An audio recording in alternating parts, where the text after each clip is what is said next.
Good morning, Toronto. And of course, mabuhay ang Pilipinas at hello po sa lahat ng ating mga katropa pips na senior citizen sa buong mundo, lalo na dyan sa Pilipinas at sa aking bayang Haen, Nueva Ecija.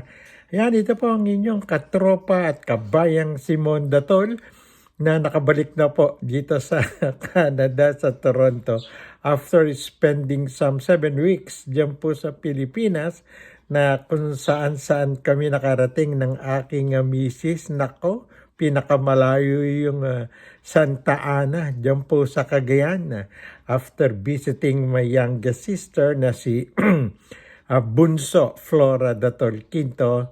At doon kami nakita-kita nila Ditching Baby Datolay at pinsan ko, yung first cousin ko si Hermelina Del Mundo Reyes ng Malabon. Nako, napakaganda pong biyahe.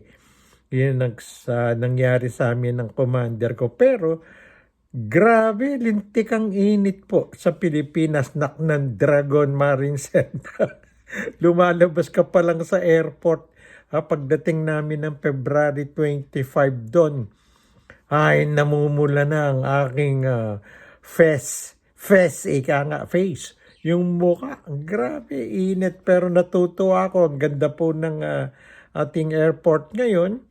Pagbaba mo ng eroplano, sasalubungin ka na ng wheelchair. Nag-request po ako ng wheelchair.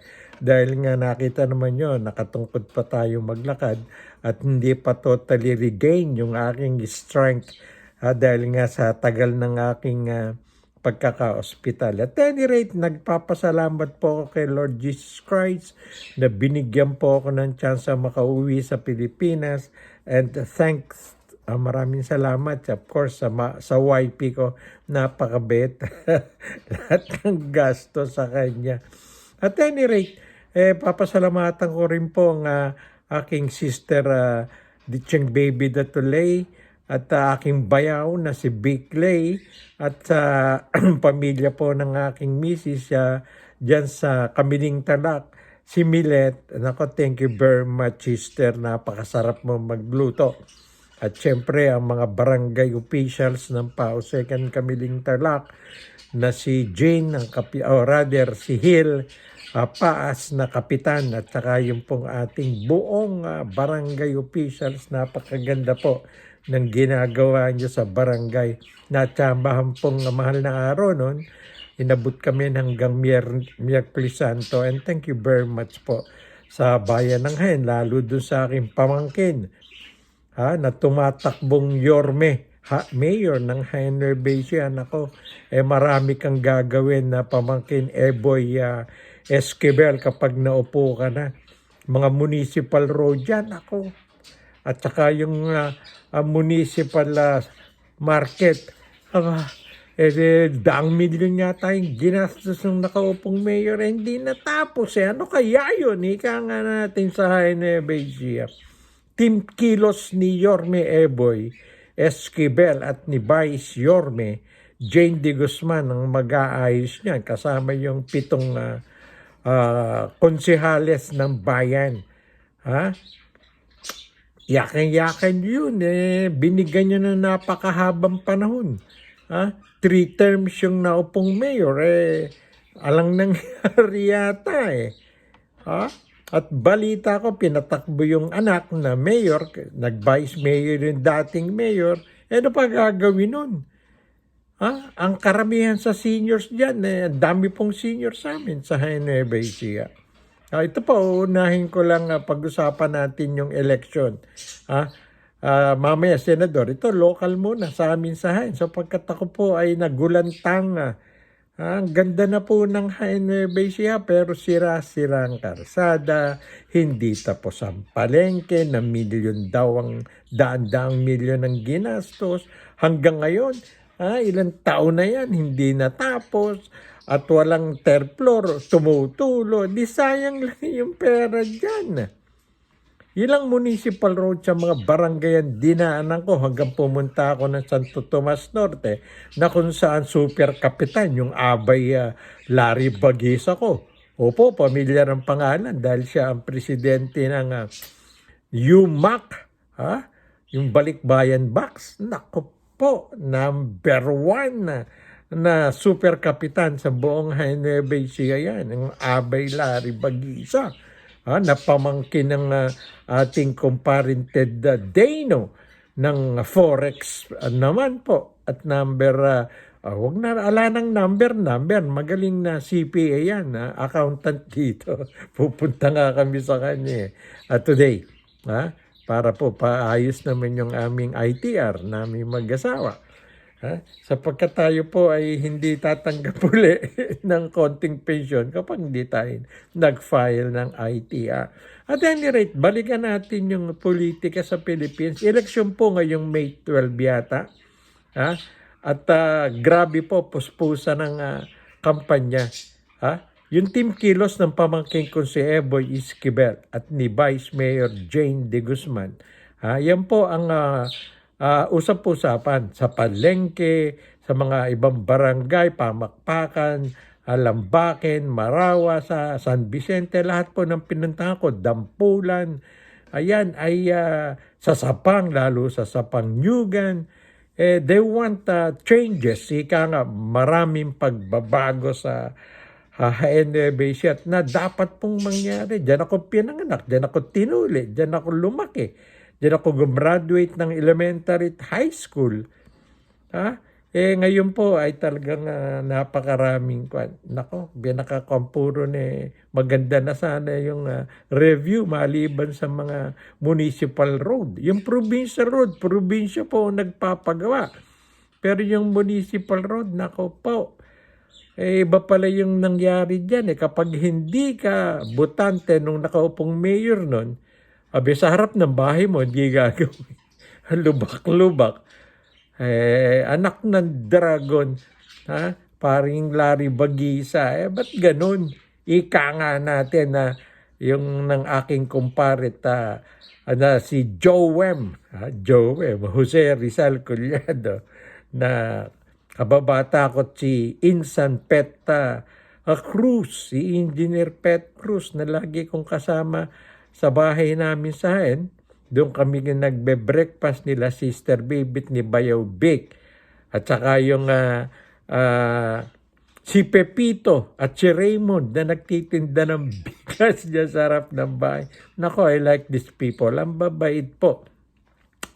Lalo na po dyan sabi sa Barangay Imelda na ang kapitan po ay si Kapitan Jesse Mendoza, na kapatid naman ng aking mga pinsan ko po yun, Ray Mendoza, na last minute hindi nga umatin sa aming mini reunion pero pinantang ko magang-maga, kaya kami nagkalitrato. Ayun, nako, ang ganda po dyan. May mga lubak-lubak lang din na hindi pinagawa yung ng municipal mayor. At any rate, pag naubo si pamangkin Eboy Esquivel, iboto po natin yung Team Kilos. Ito po, hindi naman po nakikiusap sa inyo. Gusto ko lang pong matulungan din yung ating probinsya, lalo yung mga senior citizen na balita ko nako. Although maganda yung pamamalakad ng presidente ng senior sa Barangay Imelda, sa buong Hain, hindi po yata nakakatanggap ng karapat-dapat nilang ayuda, yung natawag na monthly or yearly pension nila. Aayusin po yan ni Eboy. Pamangkin Eboy, alam mo na gagawin mo pag naupo ka ngayong pagkatapos na eleksyon at ang inyong Team Kilos. Alright. At sa probinsya naman po, si Oyi Umali ang tumatakbong gobernador. Tingnan natin. Pero sa District 4 naman po, ng Nueva Ecija, kasama ang Hain, Gapan, San Antonio, San Leonardo, walang tatalo dyan kay sa aking pong kaibigan si Congressman Emeng Pascual. Re-electionist yan, alam naman po sa buong Nueva Ecija, hindi lang sa District 4, kung paano tumulong yan since na naging mayor po yan ng Gapan hanggang sa maging congressman pa. Yan po ang magagaling na mga politiko. So, Yan po ang ating pakiusap lang sa ating mga kababayan sa Jaén, Nueva Ecija. Kung gusto po nating mabalik ang tunay na galing, likas na ganda at ng pagkapatakbo ng bayan ng ating bayan ng Jaén, Team Kilos po sa pamumuno ni Yorme Eboy Esquivel at Vice Mayor Jane D. Guzman at ang kanyang magigiting at magagaling na mga kandidatong konsyal. Kasama po rin si BBN yung pong anak ng aking kumparing Mongge Navarro at ang nanay niya si Imelda Navarro na dati ko pong teacher sa high school, Bombong Navarro. BBN ang tawag niyan.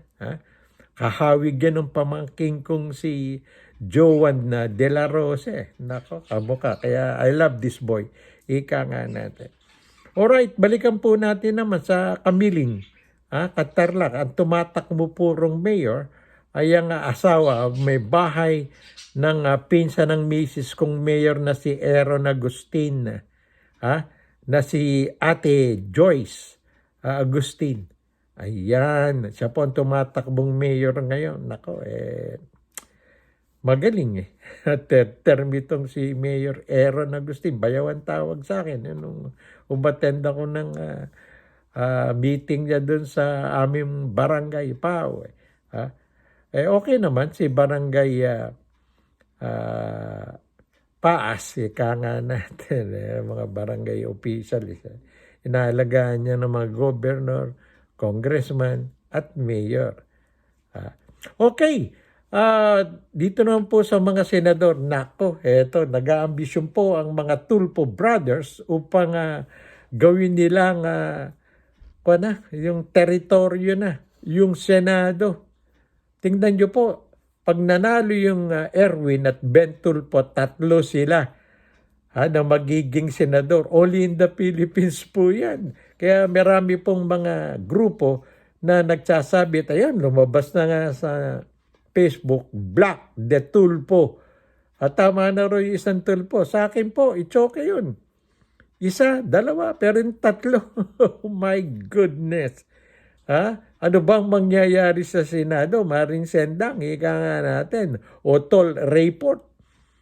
O Bossing Rolly Cab. Ng Taliba. 3 Tulfo, senador. Naku, hindi po nangyari yan sa buong mundo ng Senado. Kokontrol yan ng isang pamilya. O tingnan nyo, pag nanalo yan sa Kongreso, meron pa silang ginawang party list aside from ACT-CIS na kung saan Tulfo party list yun. Yung kanilang ate. Turismo para sa Tulfo. Nakanandragon. Party list yun at malakas daw dahil Tulfo. Yung anak ni Rapi Tulfo, si Ralph Tulfo, congressman na yun, re-election sa 2nd District ng Quezon City. Asawa ni Rapi Tulfo, congressman. Ng dragon. Wag naman po. Meron naman talagang anti-dynasty law. Nagtataka lang ako kung bakit hindi nyo po sinusunod yan. 1987 pa yan, nakalagay sa Constitution. Well, pag-uusapan pa po natin yan sa susunod nating dadalasan. May jet lag pa si Monda tol. Dadalasan natin ang pagbablog po natin ngayon sa YouTube at sa Facebook. Dahil marami pong nagre-request, dagdagan doon natin yung mga ina-upload natin. Sige po. At sa senador naman po, sabi ko nga, wag naman na 3 Tulfo. At Naknan Dragon, Marin Sendang. At marami akong nakausap ng mga Ilocano sa Ilocos Norte sa Paway nung magana kami ng misis ko sa kasal nitong si Moy at saka si Arlene o si Ira. Labrador sa Paway Church. Nag-anak po kami dyan at ang dami kong nakausap na Pilipino. Pilipino, Ilocano, taga Ilocos Norte. Pinag-iisipan nila kung iboboto pa si Manang Amy Marcos na tinira yung kapatid sa kanyang Senate hearing ng Foreign Relations. Saka nakakita nun. kapatid mo presidente, upakan mo yung administration niya at magpapa-endorse ka sa kalaban ng pamilya mo na huhukayin yung tatay mo sa libingan ng Bayani TV, tatapon sa West Philippines. Anong klase ka, Manang Aimee Marcos? So sorry kung hindi ka mananalo ngayon. Pag-uusapan pa rin po natin bukas yan. But meantime, you welcome back to yung sarili ko dito sa Canada. Ayan, ang init-init sa Pilipinas. Medyo malamig pa rin po rito ngayon sa Toronto, Canada. Ito po inyong kabayan. Sana kahit papano ay please like and subscribe. Share and subscribe naman po rito sapagkat maganda po ngayon ang pinag-uusapan natin at boboto na kami. Ngayong April 28, snap election ng federal. Sino ba dapat iboto? Ang liberal ba? Ang PC? O NDP? O Green Party? Sasagutin natin yan bukas. Pero angat po. Ngayon dito, nagulantang ako. Umangat na naman ng liberal ng 8 points dito sa PC na siyang nangunguna bago kami umalis ng Canada noong February 24. Bakit nabaliktad? Ba't itong mga tuloy liberal? Pag-uusapan natin bukas yan. Magandang araw po, magandang umaga sa inyo lahat. Nagbabalik po sa Canada ang inyong kaibigan, katropa pips na senior citizen, Mondatol. Magandang umaga po sa inyo lahat.